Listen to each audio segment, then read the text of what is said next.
At Christmas dinner, my daughter watched every single one of her cousins unwrap iPhones, gold bracelets, and thick envelopes of cash. One by one, her grandmother handed out the gifts, beaming with pride, smiling, calling each child my sweet baby or my perfect angel. And then she moved on, just like that. No box, no envelope, no smile for my daughter. Ariel sat quietly, eyes darting between the glittering gifts and her empty plate. She was trying to smile, but I saw it. That flicker of confusion, the hurt behind her practiced expression. I leaned toward my husband and whispered, "She skipped her. She actually skipped her." He touched my arm and whispered back, "Just stay calm." I felt heat rising in my chest, my fists clenched under the table. I glanced at my daughter. Her face was pale. Her mouth had gone tight, her fingers tugging at the hem of her dress. Then Judith, my mother-in-law, finally said it, loud enough for everyone to hear. "She's not blood." That's when it happened. Ariel stood up. No tears, no tantrum. She reached under the table, pulled out a small box wrapped in silver paper, and walked it calmly over to Judith. I was frozen. Everyone was. You could hear silverware clinking back onto plates. Conversation stopped. She placed the gift in front of her grandmother and said in a clear voice, "Grandpa said to open this if you ever ignored me again." Judith raised an eyebrow. She looked around the table like she was waiting for someone to step in and end the joke. No one did. Ariel didn't flinch. She just stood there, waiting. Judith narrowed her eyes, tore off the wrapping paper, and lifted the lid. Inside was a sealed envelope and a small black USB. Her fingers trembled. "What is this?" she asked sharply. My husband looked confused. "What is it, Mom?" Ariel sat down next to me, calm, still. But her hands were shaking. Judith stared at the envelope like it was ticking. Then she peeled it open. Whatever was written in that letter, whatever was on that USB, it made her face go white. And then she screamed. Right there, at the table. She screamed like she'd seen a ghost. Everyone stared, forks dropped. My heart pounded. What was in that box? That box my 11-year-old daughter had been saving all year, waiting, just in case. She was ignored again. What did Grandpa Joe leave behind before he died? And how did a little girl manage to change everything in one sentence? It was our first Christmas as a blended family, and I wanted it to be perfect. I had spent weeks planning everything. Table settings, matching pajamas, custom ornaments with every grandkid's name, even the playlist. It was my way of trying to make everyone feel connected, like we belonged to each other, like a real family. I married Ethan less than 2 years ago. He's quiet, thoughtful, dependable. The kind of man who always holds the door, never forgets a birthday, and double checks if the oven is off before bed. He's also Judith's only child. My daughter Ariel is from my first marriage. She's 11. Funny, strong-willed, sharper than people expect. She reads people. She notices when things are unfair, when someone gets left out, when an adult lies to keep things polite. I knew this Christmas was going to be hard for her. Last year was the last one she had with Grandpa Joe, Ethan's father. He died of a heart attack 8 months ago. He was the only one from that side of the family who never made Ariel feel like she was temporary. He used to call her his girl. He came to her school play. He sent her letters with corny jokes and $5 bills. When she got the flu last winter, he sat next to her on the couch with a thermometer and cartoons. His absence still hurt, especially for Ariel. Judith, on the other hand, had always kept her distance. She was polite but detached. She used phrases like "your daughter" instead of using her name. She complimented Ariel's report cards like you would a stranger's child. Nothing mean, just cold. Like Ariel was someone she was required to tolerate. Still, I told myself this Christmas would be different. I had hoped that with Grandpa Joe gone, maybe Judith would soften. Maybe she would realize how important it was to bring us all in closer. Maybe she would finally see Ariel as family. When we arrived that afternoon, the house was glowing. Judith always did holidays big, gold-trimmed tablecloths, white and red garlands, fancy name tags at every seat, a huge spruce tree in the corner that looked straight out of a catalog. Ariel wore the dress I bought her, a navy blue velvet with pearl buttons.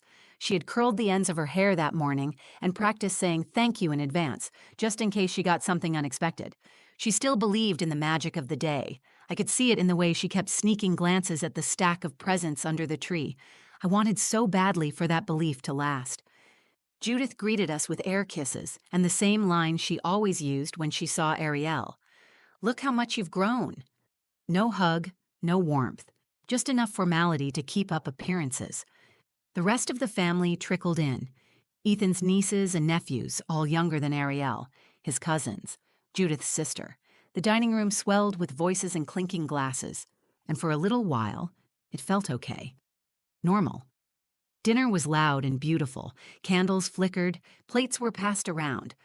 Ariel laughed at a joke from Ethan's nephew and told her own about Santa getting stuck in the chimney. I relaxed, thinking maybe things would be fine. Until dessert came.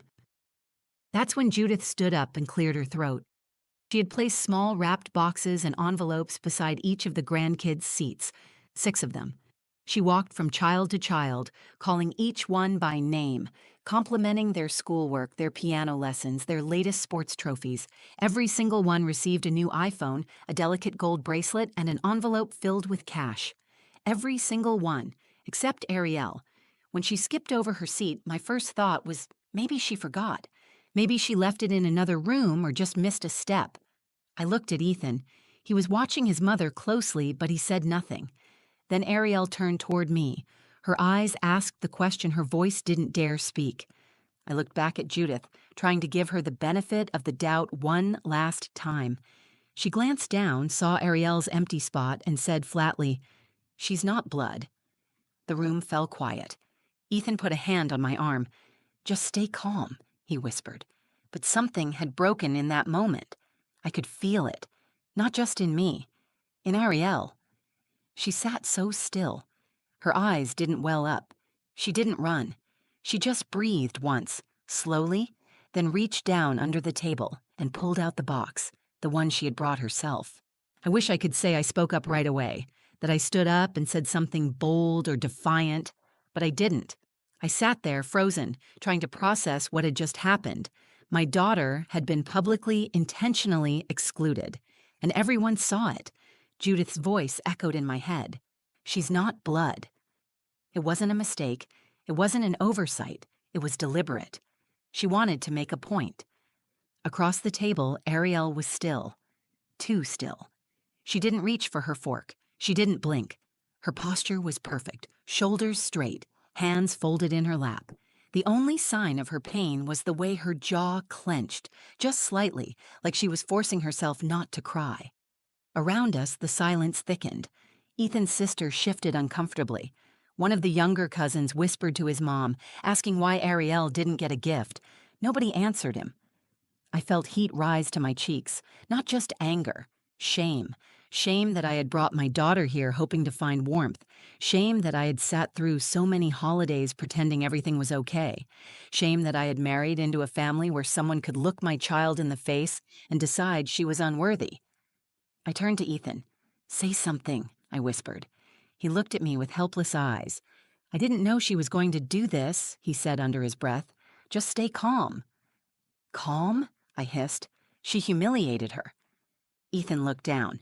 His silence was loud, and I realized then that his loyalty, at least in this moment, wasn't with us.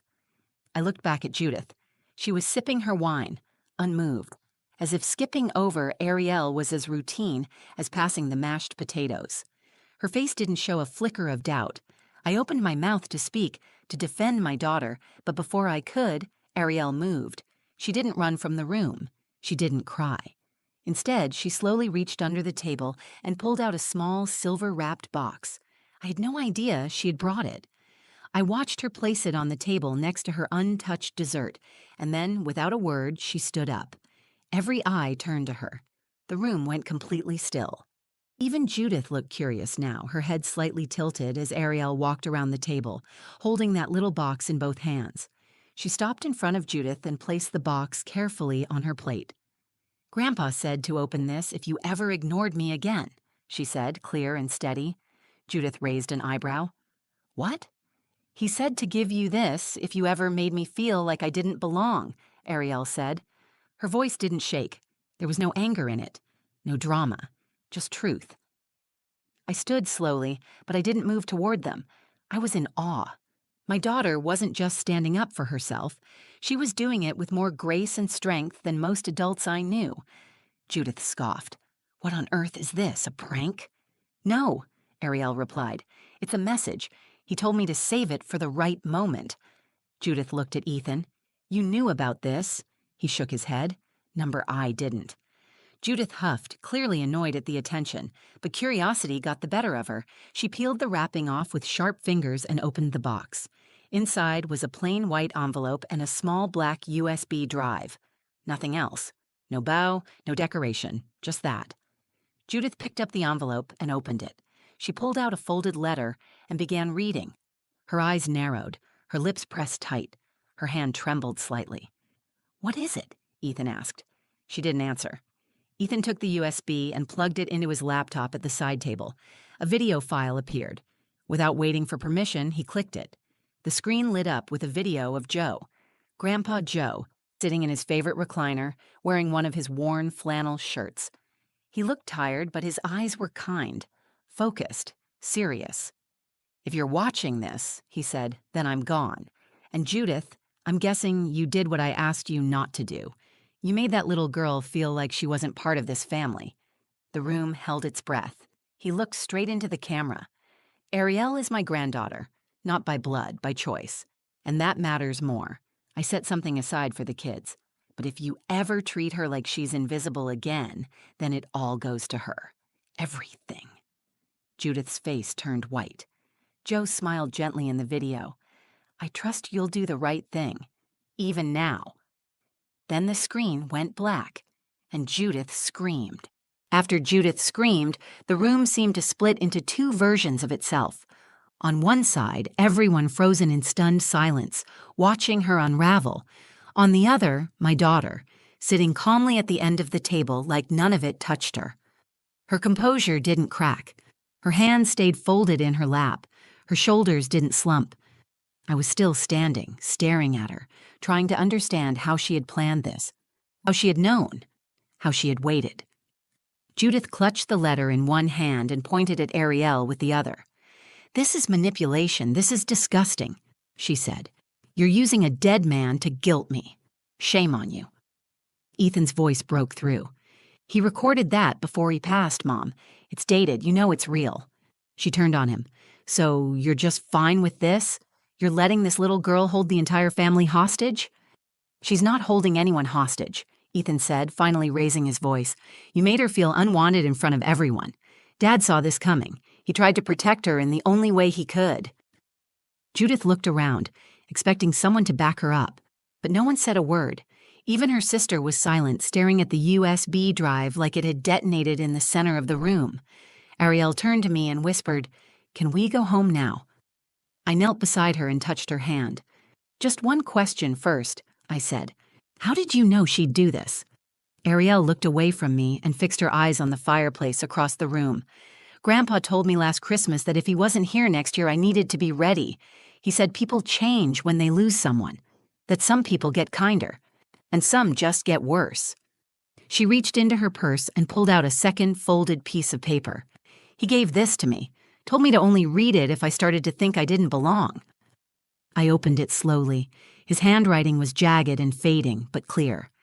"Ariel, if you ever feel like they've forgotten who you are to me, I need you to remember who you are to yourself. You are brave. You are loved. You belong, even when they don't act like it. I'm proud of you, and I've made sure you're protected. You don't have to be silent to be strong. Grandpa Joe." I blinked back tears and kissed the top of her head. Then something changed across the room. Ethan walked over to his mother. "You need to apologize to her," he said. "Not for Dad, for yourself. You need to understand how wrong this was." Judith's face tightened. "Number, I won't apologize for being honest." "She's a child," he said. "You just told a child she wasn't good enough because of blood."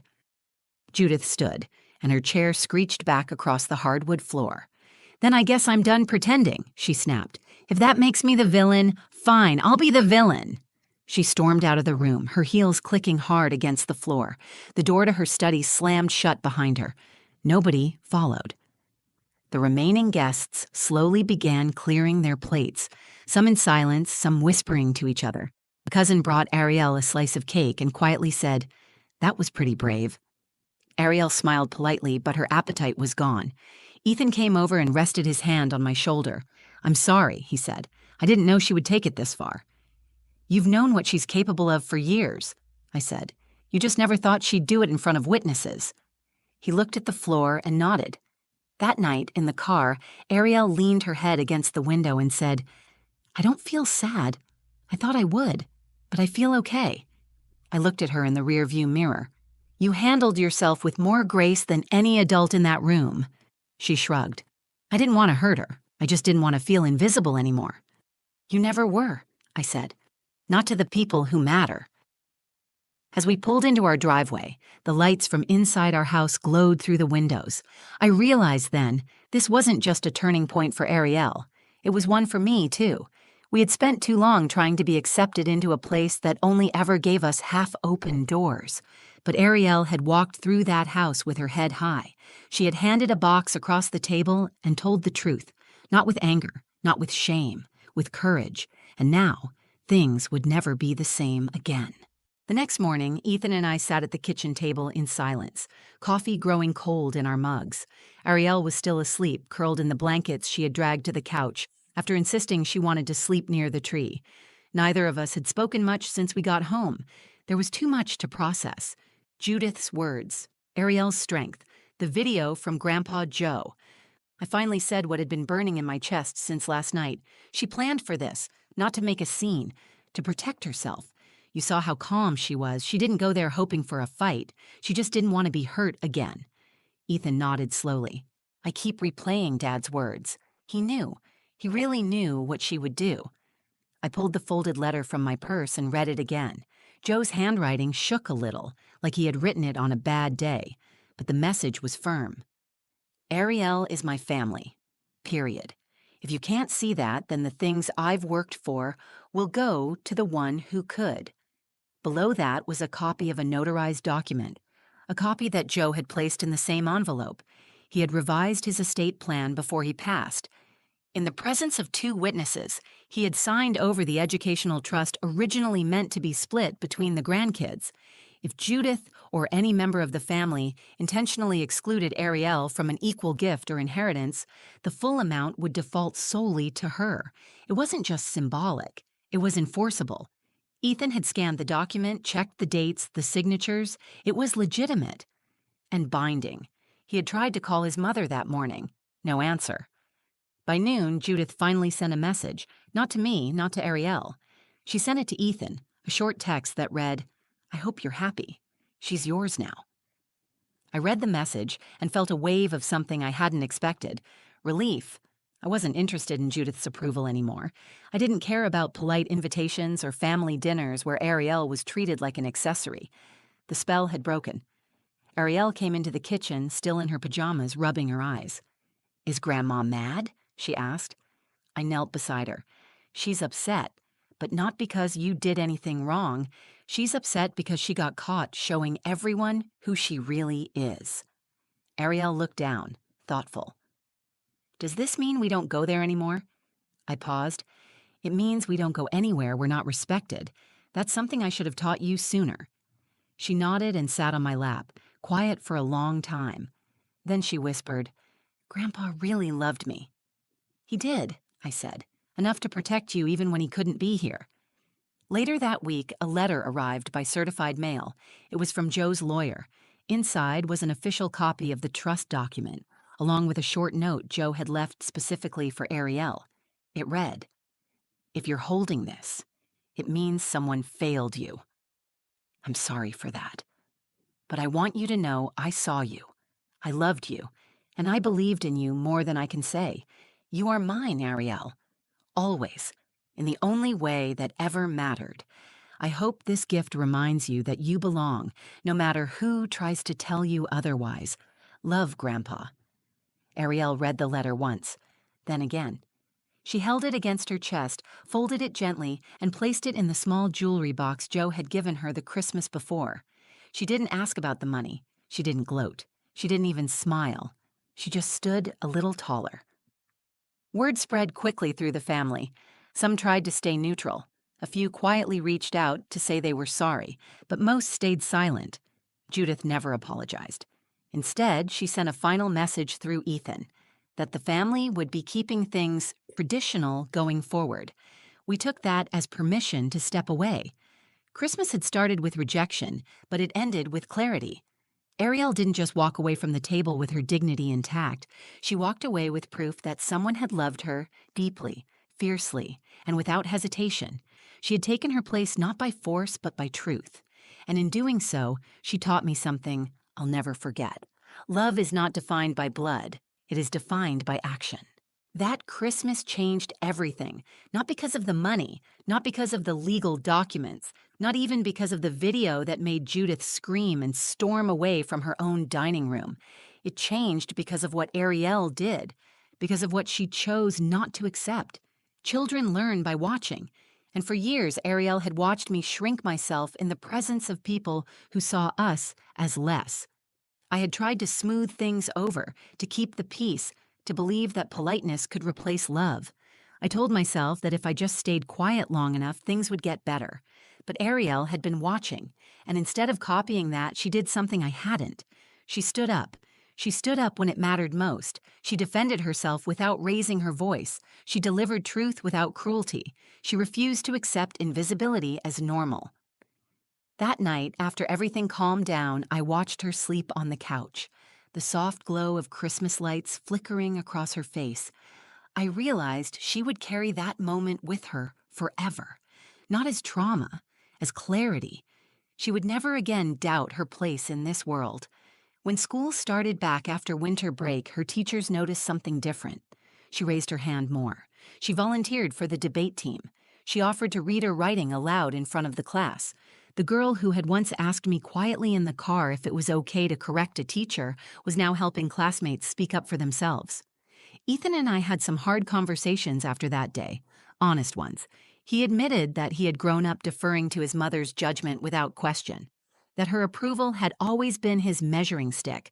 But seeing Ariel sit at that table, carrying herself with more integrity than most adults, broke something open in him too. He began therapy. We started couples counseling, and for the first time, he asked what I needed, not just what would keep the peace. Judith didn't speak to us for several months. She didn't call on Ariel's birthday. She didn't send a card, and I'm not sure if she ever will again. But silence is better than harm. And Ariel? She thrived in that silence.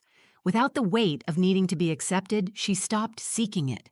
She found other places to belong. She joined a community theater group. She started writing letters to children in shelters as part of a volunteer project.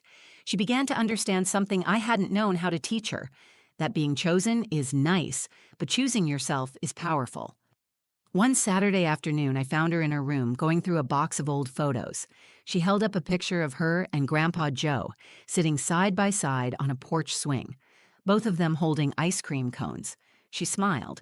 He always made me feel like I was exactly who I was supposed to be. You are, I said, and you don't need anyone's permission to keep being that. She tucked the photo into a frame on her desk. I think I'm ready to visit his grave again. We drove there that weekend. She carried fresh flowers. We stood quietly for a few minutes before she whispered, "I did what you told me, Grandpa." I didn't let her erase me. That was all she needed to say. Some people measure holidays by the number of gifts under the tree. That year, we measured it by the strength it took to unwrap truth. I look back on that Christmas with a strange mix of pain and pride.